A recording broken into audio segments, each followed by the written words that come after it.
اب یہ تو عیسیٰ کا معجزہ تھا کہ مردے کو زندہ کرے، اور ہمارے نبی کا کمال کچھ ہٹکے ہونا چاہیے تھا۔ مردے کو زندہ کرنے کا مطلب پہلے جان تھی، نکلی واپس آئی۔ جان تو تھی، روح تھی، روح نکل گئی۔ عیسیٰ بحکم رب روح کو واپس لا دیے۔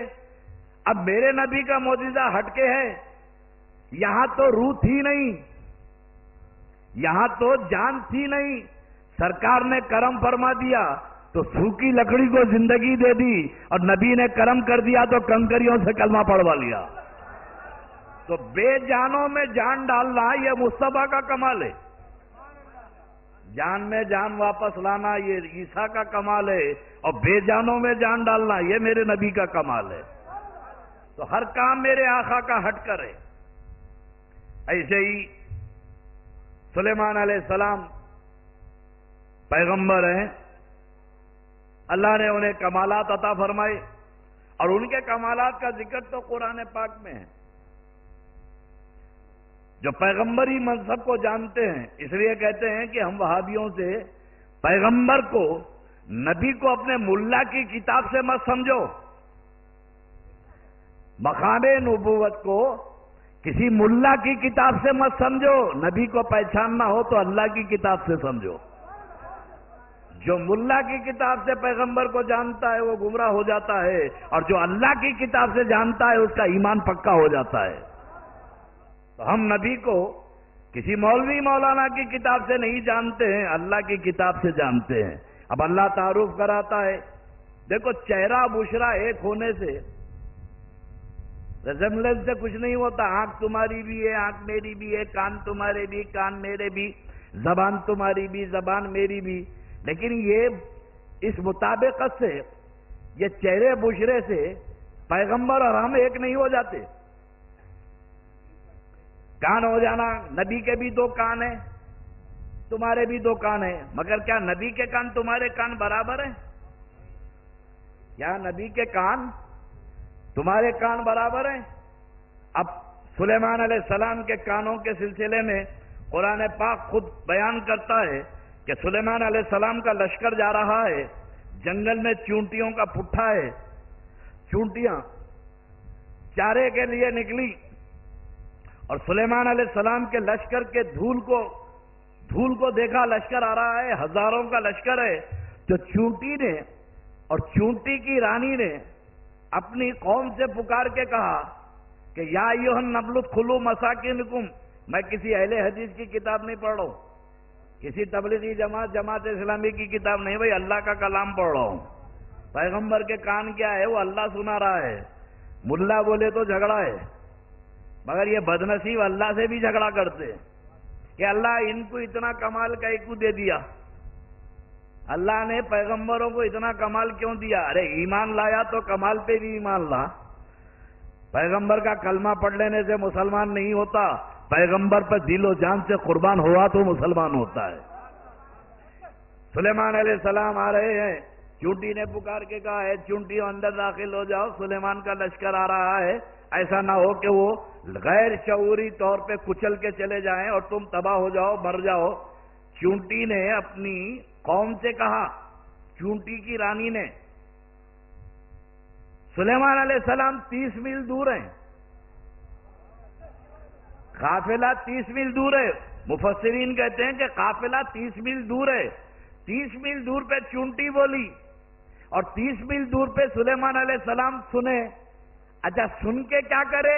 اب یہ قرآن سنیے، سلیمان علیہ السلام چونٹی کی ہوشیاری کو سن کے ان کا ریئیکشن کیا رہا، سلیمان کا رد عمل کیا رہا؟ اللہ فرماتا ہے فَتَبَسَّمَ ضَاحِكًا مِّن قَوْلِهَا، وہ چونٹی کی بات کو سن کے سلیمان مسکرا دیے۔ سلیمان قرآن کہہ رہا فَتَبَسَّمَ ضَاحِكًا مِّن قَوْلِهَا، اس کی بات سن کے، ہوشیاری کی بات سن کے اللہ کے نبی مسکرا دیے۔ اب 30 میل دور سے چونٹی بولے اور 30 میل دور سے پیغمبر سنے۔ کان تو تمہارے بھی ہیں، کان میرے بھی ہیں، مگر پیغمبروں کے کان کی ساخت ایسی ہے کہ 30 میل دور سے سن رہے ہیں. ارے عقل کے اندھے، تیرے تکیے پہ چونٹی رینگتی ہے، سن کے بتا کیا بول رہی ہے. کان میں گھومتی ہے، بتا کیا بول رہی ہے. اور اندر گھسی بات پتا چلتا ہے کہ میڈم اندر جا چکے ہیں بول کے. ایک تمہارے کان ہے اور ایک پیغمبر کے کان ہے. لیکن خدا کی قسم پھر مقام رسالت سید الانبیاء ہیں. ہٹکے ہونا چاہیے، ہٹکے ہونا چاہیے. کیا ہٹکے ہونا چاہیے؟ اب یہ تو 30 میل دور سے سنے سلیمان، اور سید الانبیاء معراج سے واپس آئے. اللہ کے نبی معراج سے واپس آئے تو بلال حبشی سے پوچھتے ہیں کہ بلال آخر تو کیا کرتا ہے؟ تیرے قدموں کی آواز کو میں نے جنت میں سنا ہے.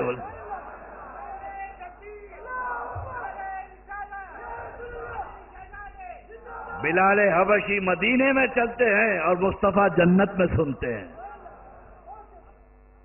تو ہر چیز ہٹ کے ہونا چاہیے. تو جب نبیوں کے کمالات ہمارے آقا کو الگ الگ انداز میں ملے اور اس سے ہٹ کے ملے، ہر پیغمبر کا کمال اپنی جگہ اور میرے مصطفیٰ کا کمال اپنی جگہ، نبی کا معجزہ اپنی جگہ. اب اللہ رب تبارک و تعالی مقام نبوت میں تو یہ خوبیاں جمع فرما دیا. اب ہے مقام ولایت کہ اب ایک جانشین کی ضرورت تھی، جو جانشین رسول بھی ہو اور جانشین علی بھی ہو، جو آل نبی بھی ہو اور جو اولاد علی بھی ہو.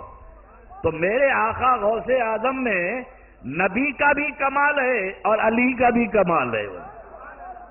یہ وارث رسول بھی ہے اور جانشین حیدر کرار علی مرتضی بھی ہیں. یہ تو نبی کی شان ہے، یہ تو نانا کی شان ہے، اور علی شیر خدا کی شان. خدا کی قسم دنیا آج تک مقام علی کو نہیں سمجھ سکی اور نہیں سمجھ سکتے. یہ زکات خور مولوی یہ علی کو سمجھیں گے؟ خدا کی قسم مقام علی سمجھ میں نہیں آیا تو نصیری نے خدا بول دیا. ایک ذات ہے، پیغمبر کے بعد اگر کسی نے خدا یا خدا کا بیٹا مخلوق کو کسی کو کہا تو وہ علی شیر خدا ہیں. کیوں؟ مقام علی سمجھ میں نہیں آیا تو علی کو خدا بول کے کافر ہو گیا، علی کو خدا بول کے مشرک ہو گیا. اور ایسا راسخ العقیدہ مشرک تھا، اتنا پکا مشرک تھا، قتل ہو گیا مگر خدا بولنے سے باز نہیں آیا. علی نے شیر خدا کو معلوم ہوا کہ یہ کفر و شرک بکتا ہے، میں بندہ ہوں اللہ کا، مجھے خدا بول رہا ہے.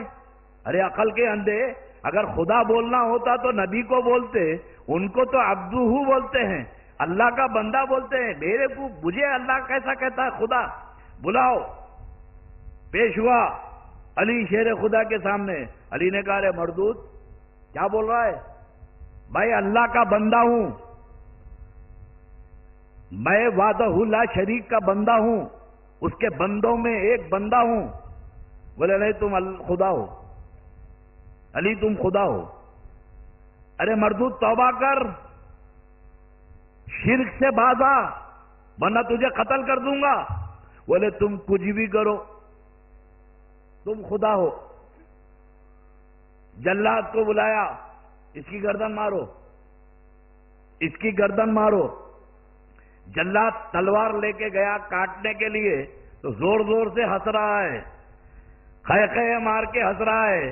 تو مولا نے کہا ارے تیرے قتل کے لیے بھیجا ہوں، تفریح کو تھوڑی جا رہا، تو ہنس کیوں رہا ہے؟ ارے اسے بلاؤ. ارے مرنے جا رہا ہے، تیری گردن کاٹنے کا میں نے حکم دیا ہے، تو ہنس کیوں رہا ہے؟ بولے یہ علی اور یقین ہو گیا تم خدا ہیں. بولے وہ کیسے؟ تو بولے اللہ اسی کو کہتے ہیں جس کے ہاتھ میں موت ہے. تم مجھے موت دے رہے ہو، یقین ہو گیا کہ تم خدا ہیں. مرتا مر گیا مگر شرک پہ مرا، علی نے قتل کروا دیا. تو مقام علی بڑے بڑوں کے ذہن سے آلہ ہے، علی کسی پہ کھل ہی نہیں سکے تو یہ زکوٰۃ خوروں پہ کیا کھلیں گے؟ یہ فطرے اور زکوٰۃ پہ پلنے والی قوم یہ مقام علی کو سمجھے گی؟ علی کیا ہیں؟ اب وہ علی کے کمالات، نبی کے کمالات اور علی کے کمالات غوث الورا میں جمع ہیں۔ پیرانے پیر حضور مولا کائنات بغداد کی سرزمین ہے، دریائے دجلہ میں طوفان آ گیا، شہر کے شہر ڈوبتے جا رہے ہیں۔ لوگ آئے، یا علی امیر المومنین، کوفہ دارالخلافہ ہے، آ کے بولے کہ مخلوق خدا ہلاک ہو رہی ہے، علی شہر کے شہر ڈوبتے جا رہے ہیں، اب قریب ہے کہ بغداد بھی ڈوب جائے، کچھ کیجئے۔ تو شیر خدا اٹھے، رسول پاک کا امامہ باندھے، ذوالفقار حاضری کمر میں لٹکائی اور مصطفیٰ کا نیزہ، اللہ کے رسول کا عصا لے کر چلے، دریائے دجلہ کے قریب پہنچے، پہنچ کے فرمائے پانی کتنا کم ہونا چاہیے؟ پانی کتنا کم ہونا چاہیے؟ تو لوگوں نے کہا علی اتنا کم کر دیجئے کہ شہر ڈوبنے سے بچ جائے۔ تو علی نے دریائے دجلہ میں نیزہ گاڑا اور گاڑ کے کہا کہ یہاں سے اتر، اے دریا یہاں سے اتر۔ علی نیزہ اتارے، دریا کا پانی اترا۔ لوگوں نے کہا مولا جب اتار ہی رہے ہیں تو تھوڑا اور اتار دیجئے۔ علی لکڑی گاڑتے جا رہے ہیں اور دریائے دجلہ کا پانی نیچے ہوتا جا رہا ہے۔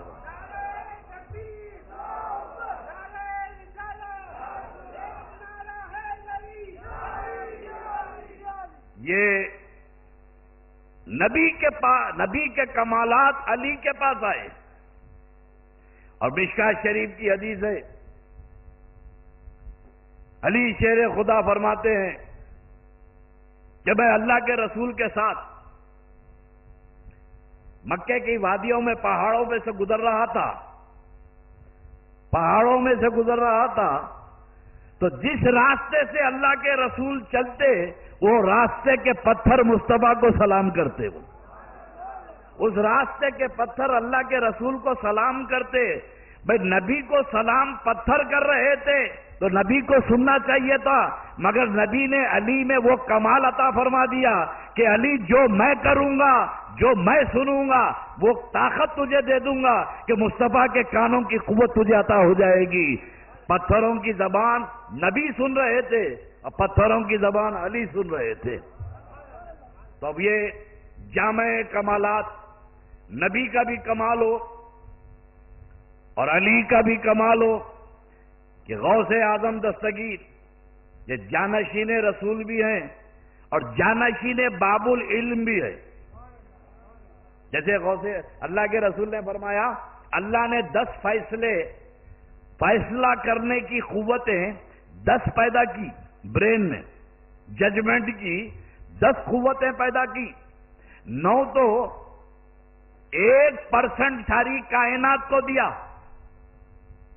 قیامت تک کے فیصلہ کرنے کی طاقت 1% پوری قیامت تک کے مخلوق کو عطا کیا اور 9% علی کو دے دیا۔ بولے